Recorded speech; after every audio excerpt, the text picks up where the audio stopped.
อัดจะได้ให้ช่างทำโอเค เนียนคลิปแค่ลง ได้คัดออก นั่นแหละ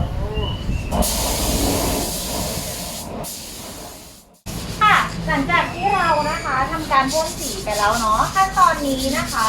บอกไว้เลยว่าง่ายมากค่ะ เพราะว่าในการใช้สีของเราอย่างที่บอกว่าเป็นฟาสต์ไดร์นะคะแห้งเร็วเราก็ทำให้งานนะคะ ขั้นตอนอื่นๆทำได้ง่ายขึ้นค่ะ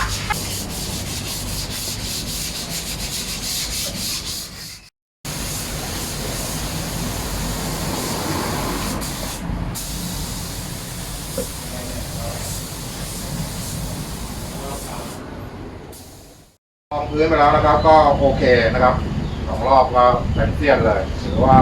น้อง2 คนก็มือไม่ได้เลยนะครับถ้าเราจะดูง่ายเลยถ้าไม่เต็มเนี่ยมันจะเห็นเป็นเส้นขีดๆคือรอยเสี้ยนนะครับทีนี้ถ้าเราจะทำสีจริงแล้วเราจะทับหน้า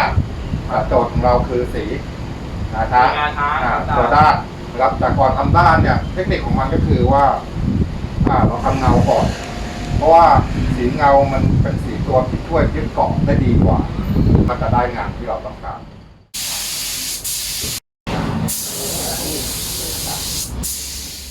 เดี๋ยวขั้นตอนนี้ก็จะเป็นขั้นตอนสุดท้ายละที่เราตั้งโจทย์ไว้ว่าต้องเป็นสี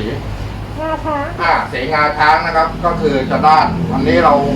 ตอนที่เราทำเงาเนี่ยก็คือเป็นสีขาวธรรมดาไปแต่ว่าเราจะจบด้วยงาช้างด้านนะครับเดี๋ยวน้องทุกนะครับจะเป็นคนค่อนจบงานโอเคเอาเลย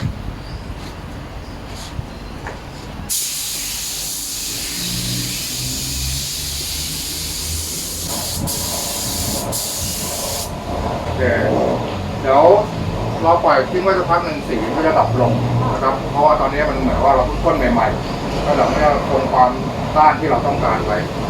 นะครับ